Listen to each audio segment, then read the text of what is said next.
menyampaikan dan dia bersumpah-sumpah kalau dia sudah naik nanti, kalau dia sudah jadi, dia sudah dia akan lakukan ini, dia akan lakukan itu, lakukan ini, lakukan itu. Ternyata dia sudah naik. Ketika dia sudah disumpah, dia padam, dia khianati, dia tidak tepati dan dia ingkari apa yang disumpahkan. Ini juga dosa. Bismillahirrahmanirrahim. Rindu surga.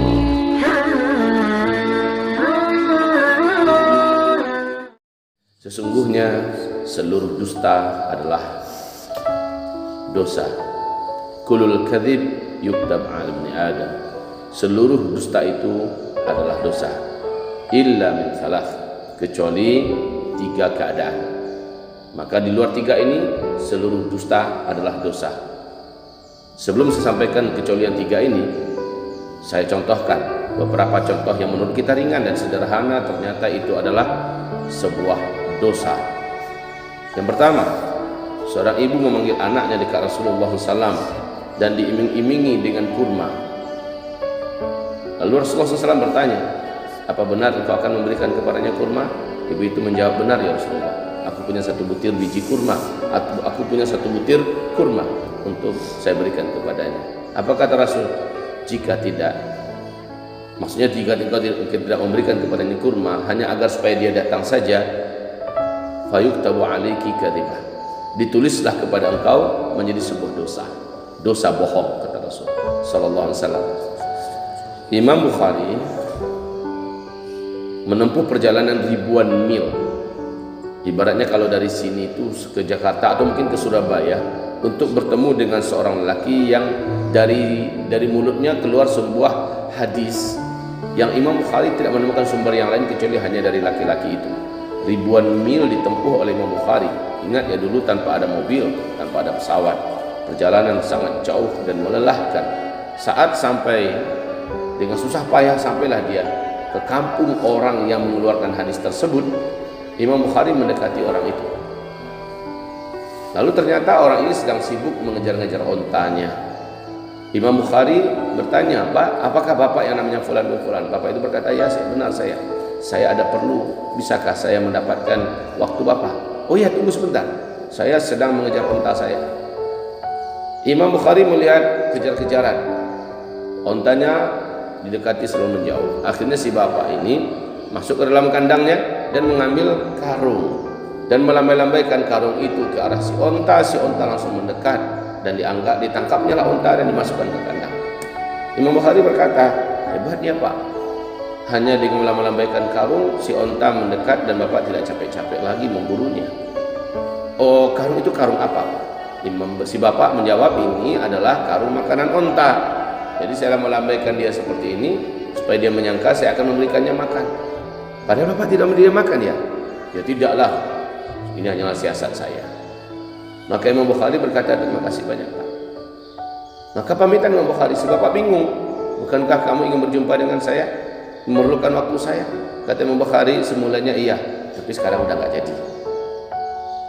Orang-orang kampung sana melihat Imam Bukhari meninggalkan si bapak ini, bingung mereka. Padahal kemarin semangat betul Imam Bukhari menanyakan mereka semua di mana alamat si bapak. Setelah ketemu, Imam Bukhari nggak mau apa-apa. Ketika mereka bertanya, apa yang menjadikan engkau tidak menyempurnakan hajatmu, niatmu? Jawab Imam Bukhari, saya tidak akan mengambil hadis dari orang yang berdusta walau hanya kepada binatang. Masya Allah. Walaupun binatang itu tetap dusta.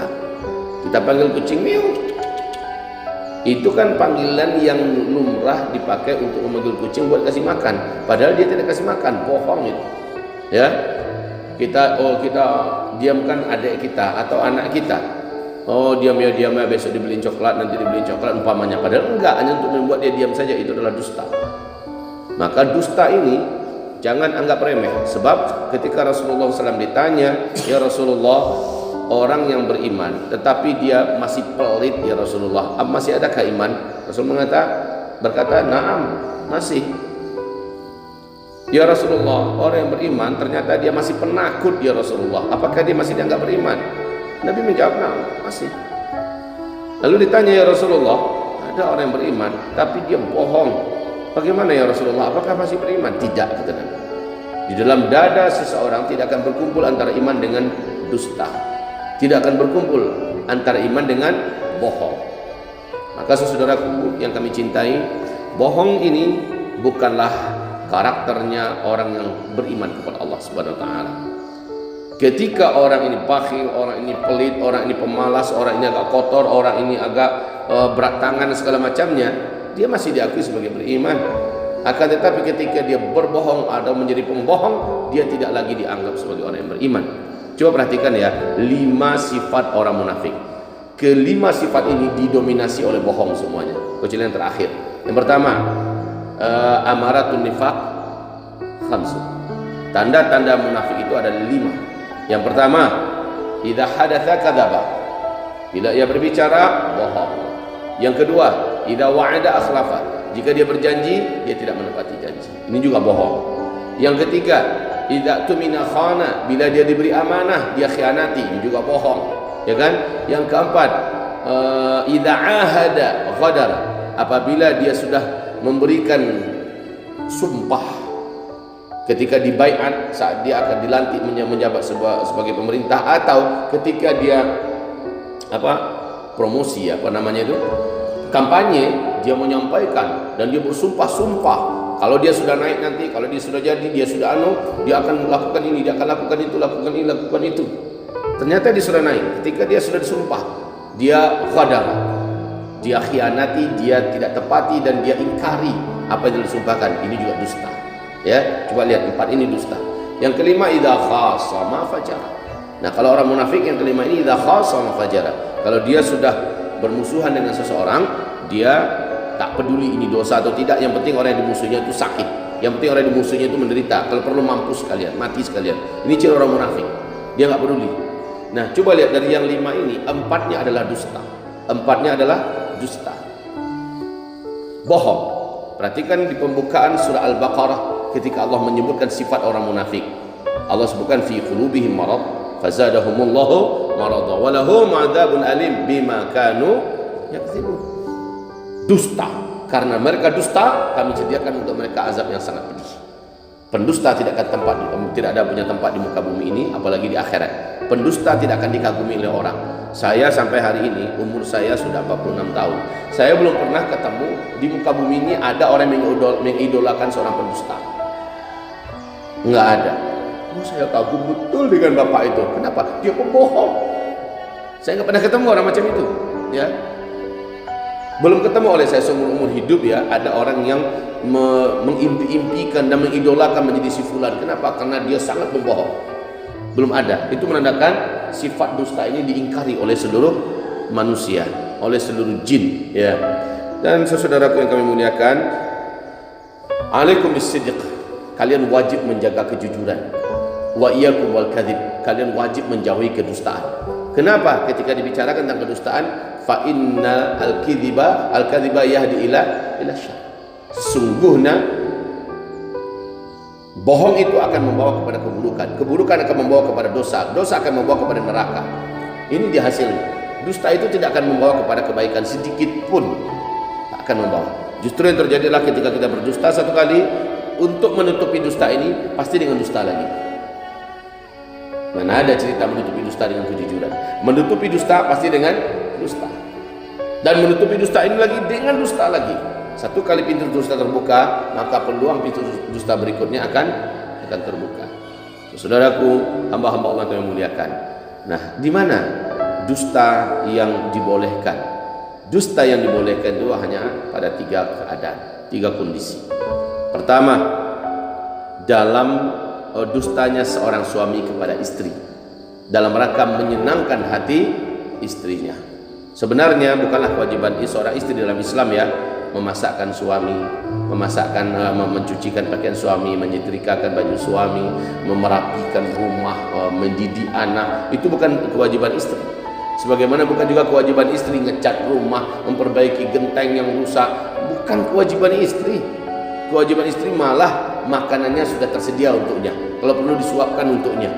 Ya, kewajiban istri hanyalah mentaati suaminya dalam hal yang ma'ruf, kemudian melahirkan anak dan menyusukan anak untuk suaminya, dan memberikan pelayanan untuk suaminya dengan pelayanan yang terbaik, pelayanan seksual, pelayanan muamalah, muasyarah dan sebagainya. Selebihnya itu suami. Tapi ternyata istri sekarang bersedekah kepada suaminya. Dia tolong suaminya, dia masakkan suaminya. Dia tolong suaminya, dia cucikan pakaian suaminya. Ini luar biasa sedekah. Nah, ketika sang suami ingin menyenangkan hati istri, dia berdusta. Ya, apa isi dustanya? Masya Allah, makananmu enak sekali. Asal sudah kena tanganmu, apapun menjadi enak. Itu dusta. Padahal bisa jadi makanan biasa-biasa saja. Tapi dia ingin menyenangkan hati istrinya. Nah, dusta yang seperti ini dianggap benar. Ya. Yang kedua, dusta yang dibenarkan adalah ketika menyelamatkan atau mendamaikan orang yang sedang berseteru, berkelahi, bahkan hampir berbunuh-bunuhan. Ya, coba perhatikan, bohong kemari dalam rangka agar mereka bisa damai. Untuk misi dusta yang macam itu diizinkan, dibenarkan. Imam Syafi'i pernah berdusta, tapi dusta Imam Syafi'i ternyata dusta yang penuh dengan unsur kecerdasan dan diplomasi yang tinggi. Seorang laki-laki, dia sedang membaca ya di sebuah meja. Laki-laki datang, imam, selamatkan saya. Ada apa? Ada orang ngejar-ngejar saya, mau membunuh saya. Maka kata Imam Syafi'i, kau sembunyilah di mana saja, nanti saya akan menghadapinya. Maka sembunyilah dia di kolong meja itu, ya. Kemudian Imam Syafi'i melanjutkan baca. Datanglah orang itu dengan pedang terhunus dan bertanya kepada imam, jumpa nggak dengan orang yang seperti ini, seperti ini? Berdirilah Imam Syafi'i. Kau mencari orang yang cil-cilan seperti ini? Ya. Sejak saya berdiri di sini, hanya engkau orang yang saya lihat. Ini bohong apa tidak? Dia dari duduk, dia berdiri, ya. Lalu apa katanya? Sejak saya berdiri di sini, hanya engkau lah orang yang pertama kali yang aku lihat. Karena Imam Syafi'i tahu dusta itu tetap dusta. Walaupun dalam kondisi itu dia bisa saja, saya nggak lihat, bisa saja. Tapi kalau sempat ketahuan, kan jatuh nama baiknya. Tapi dia berdiri, kemudian dia katakan, sejak saya berdiri di sini, saya tidak melihat siapa-siapa, kecuali hanyalah engkau. Yang ketiga, dusta yang dibenarkan, dusta yang dibolehkan itu adalah dusta dalam perang. Jujur dalam perang adalah bodoh. Jujur dalam perang adalah konyol. Jujur dalam perang adalah sebuah kejahatan, bahkan sebuah kedunguan, ya. Jujur dalam perang adalah bahkan pengkhianatan. Perang itu fa'innal harba khid'ah. Perang itulah tipu daya. Gimana cara mengelabui musuh, bagaimana cara menipu musuh, bagaimana itu perang. Kalau perang terus begitu, jangan pernah jujur dalam perang. Orang yang jujur dalam perang adalah orang yang akan membahayakan pasukan.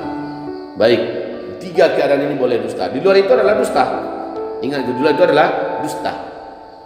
Maka saudaraku, hamba Allah yang memuliakan, jauhilah dusta ini, maka engkau akan diselamatkan oleh Allah. Perhatikan di tiga ayat penutup daripada surat Al-Ahzab. Ittaqullaha wa qulu qawlan sadida yuslih lakum a'malakum wa yaghfir lakum dzunubakum. May yuti'illaha wa rasulahu faqad faza fawzan 'azima. Siapa yang bertakwa kepada Allah dan dia berkata jujur, ya, Allah akan perbaiki seluruh kerjanya dan Allah akan ampuni dosa-dosanya. Siapa yang taat pada Allah dan taat pada Rasulnya, Allah sediakan untuknya keberuntungan dan kemenangan yang sangat besar. Allahu Akbar. Ini hebat dan dahsyat.